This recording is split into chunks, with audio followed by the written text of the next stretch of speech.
I've been drawing freehand directly in ink for just over 2.5 years now, and these are the sorts of drawings I was doing at the start of that period. Very architectural, and in some ways, all of them looking very much like each other.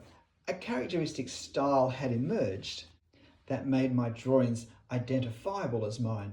And my way of drawing worked even for much larger drawings, much larger subjects, but they still stylistically all looked very similar. And let me say, I was very happy with how they looked.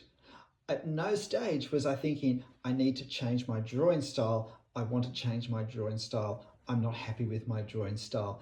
And yet, over the next 2.5 years, my drawing style, I believed, changed very much.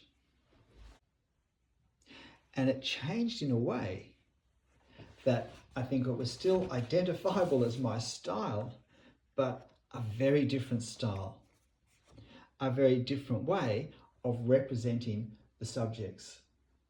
And it also turned out to be a style that let me draw subjects I could never have drawn when stylistically my drawings looked more like this. Let me explain 5 reasons I've worked out why this shift in my drawing style happened, and each of them starts with a change, but ironically, none of them are that I tried to change my drawing style. I never deliberately set about to have my drawings look different, but it happened, and I think it happened for the better for these 5 reasons. The first thing I changed is that I changed what I was wanting to achieve. And again, this didn't start from any intention to change how my drawings looked, but it simply was a result of my YouTube channel. When I first started drawing and drawing in ink, my concern was to capture accurately what was in the photo.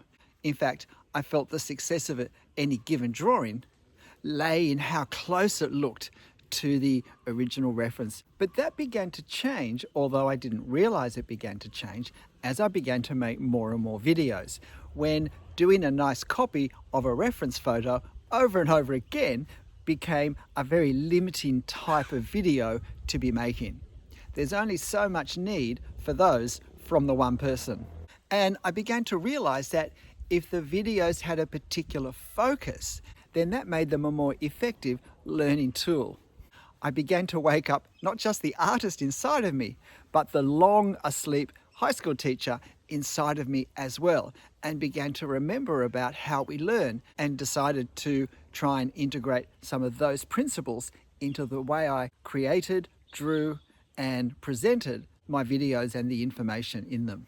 And so instead of focusing on drawing a nice accurate copy, I began to focus on something in particular in each video.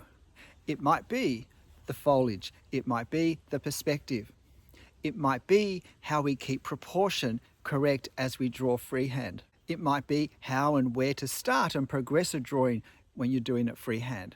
It might be creating a sense of depth. It might be cross-hatching. It might be composition. Or it may be some other graphic technique that's particularly suited to a particular subject.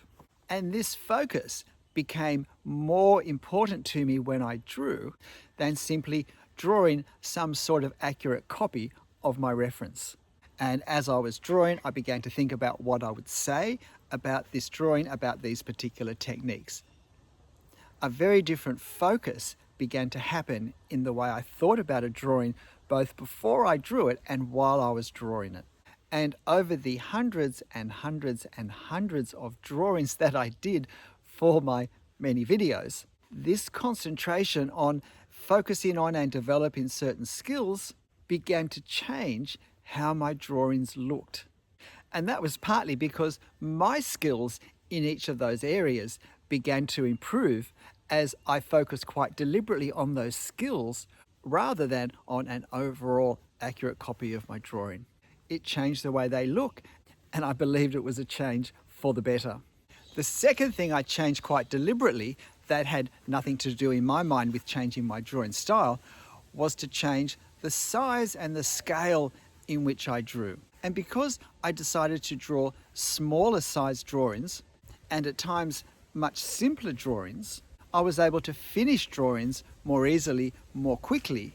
I had less to focus on all at once in any given drawing, therefore I was able to focus on my focus for that video more intensely, just linking back to the first point, and they all interrelate with each other. And as well as becoming more experienced in drawing, I was becoming more experienced in making YouTube videos, and began to realize that when I did these very large drawings that might take an hour and a half to draw, I had to speed them up so much to make them a reasonable viewing length that it was very hard to really say anything except the most generalized things as a voiceover during the video. That while they may have been a more impressive drawing, they were a far less satisfactory learning experience for anyone watching my videos. That a smaller amount with a smaller content with a sharper focus was going to actually teach better. We learn more from shorter, simpler, but more frequent engagement with whatever we're learning than a big, large, lengthy one far less frequently. And without realizing it, I was also beginning to benefit from this. I was beginning to benefit from the fact that I changed my subjects. I was beginning to benefit from drawing more frequently, from being able to look at a finished drawing and say, okay, what will I focus on in the next drawing to overcome any shortcomings in what I've just done? I was able to build on what I'd established and then build on that and then build on that far more effectively than I had been when each drawing was a grander affair. And this, without my realizing it, began to change how my drawings also looked. This third point is, again, I changed what I drew. And again, this has nothing to do with deliberately trying to change how my drawings looked, my drawing style. And again, I changed what I drew for the sake of my YouTube channel and the videos I wanted to make. Partly because I didn't want to draw architecture all the time, but more importantly, because I began to develop various playlists for particularly beginners at drawing, simpler subjects, drawings that could be completed in a short period of time, and so forth. If you haven't ever looked at my playlists, it is a good way to navigate much more easily through all of my videos and find the ones that perhaps will be most helpful for you. But instead of doing grand, ornate, neoclassical public buildings, palaces, cathedrals, and so forth, I began to draw a very wide range of subjects that could be more simply drawn and more easily demonstrated in a short video. Birds, cottages, hedges, mailboxes, trucks, cars, shrubs, flowers, tree stumps, potted plants, eiderdowns, pine cones, a vast number of various subjects, far removed from the architecture that I probably would have just kept drawing if I hadn't been making the videos and hadn't been wanting to develop the type of video I was making. And suddenly I'm having to stretch more in working out how I was going to capture what I was seeing in my reference on my paper. But over and over again, it was with a new subject. I was having to think much harder about what I was doing, about how I was going to do it. I couldn't fall into patterns that I'd built up slowly. I had to actually look at my photos and start to think, okay, how am I going to translate what I'm seeing most effectively in my drawing? And that set me up, the need to do that set me up for my fourth point. And probably this point caused the most significant change. And that is, I began to change my understanding, again, because I was having to put everything into words for my videos, of what the drawing process actually was, of what I was trying to do when I drew.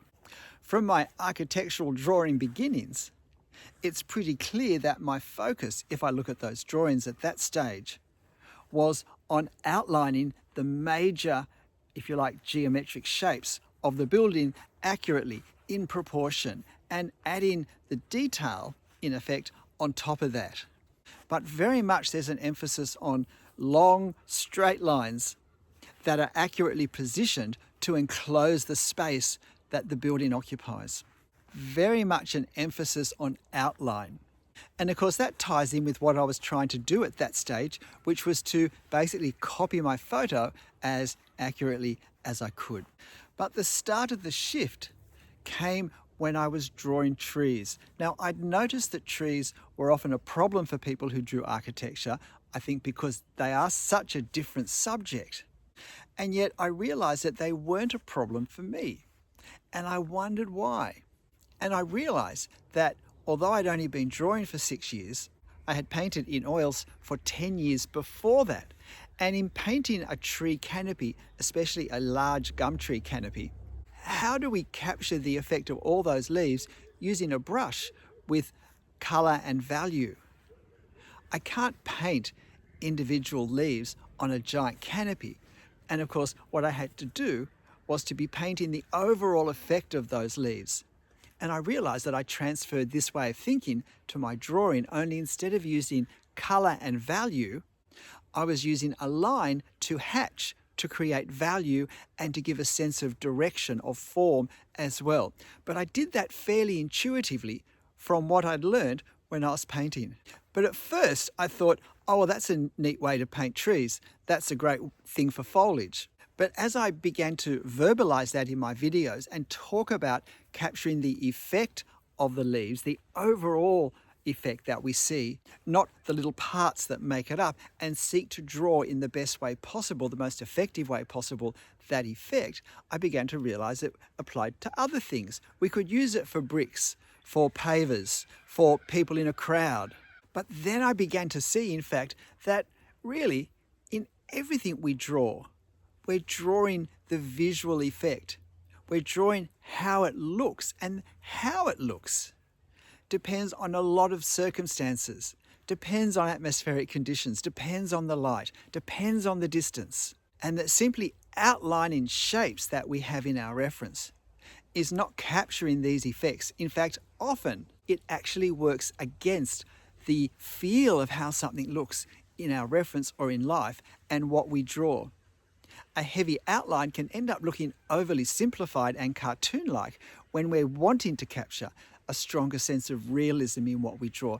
And I began to see that by thinking visual effects rather than thinking drawing shapes, I actually began to draw differently. As I realized I was trying to actually capture the effects of what I was seeing, not to draw shapes, I realized that lines, thinking in terms of drawing through lines, was very inadequate because often I really wasn't using lines at all, or that they were so short they were better understood as marks. And this was the final change, this shift in my understanding as to the drawing process, that not just was I capturing the effect rather than drawing the shapes, but I was going to now do this by drawing with marks on the paper, not by drawing with lines. Suddenly, outlining is ceased to be a problem. Now, of course, lines are a mark, and I use lots of lines, particularly because I still draw a lot of architecture. But I'm not so much looking at the shape to enclose with my lines, I'm looking at my reference or what I'm wanting to capture in my mind and thinking, what's the effect of that edge? What mark will create the effect I want? And it may be a heavy outline. Or it may be that the edge I can see is actually a curved surface rolling away from me with the light on it.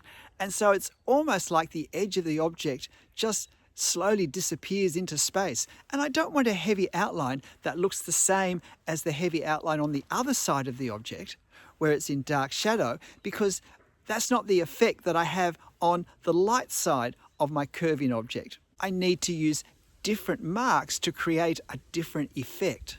And if you go back and look at the intro in a moment, I hope it will be obvious that in my, if you like, second half drawings, that you can see that the sorts of ink on paper marks I make are far more varied and used with greater subtlety and nuance than my earlier drawings, where I'm really trying to draw the shapes and outline the forms and capture the accuracy.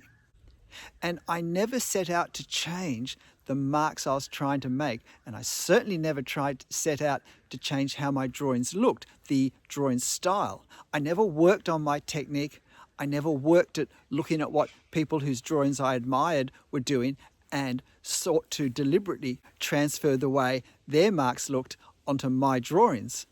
But what I did do is I changed the way I understood what I was doing for one reason or another, and mostly because of the videos I was making and the need that gave me to understand so that I could verbalize, as well as make a wider range of videos, what was happening in the process.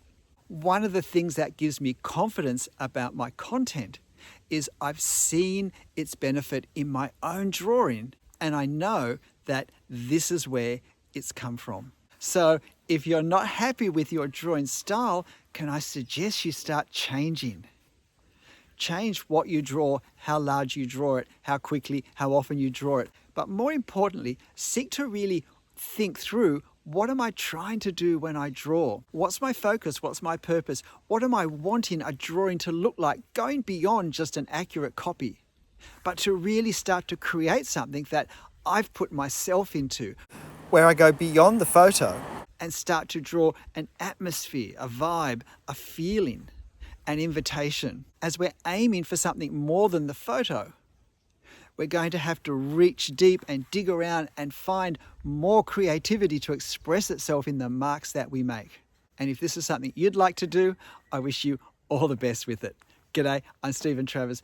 I hope this little look, in a sense, at my YouTube video experience, but the impact it's had on my drawing has been helpful for you. But look, whatever you draw, however you want to draw it, however it turns out, whatever ways or means you use, make sure you have fun. I'll see you next time. Bye.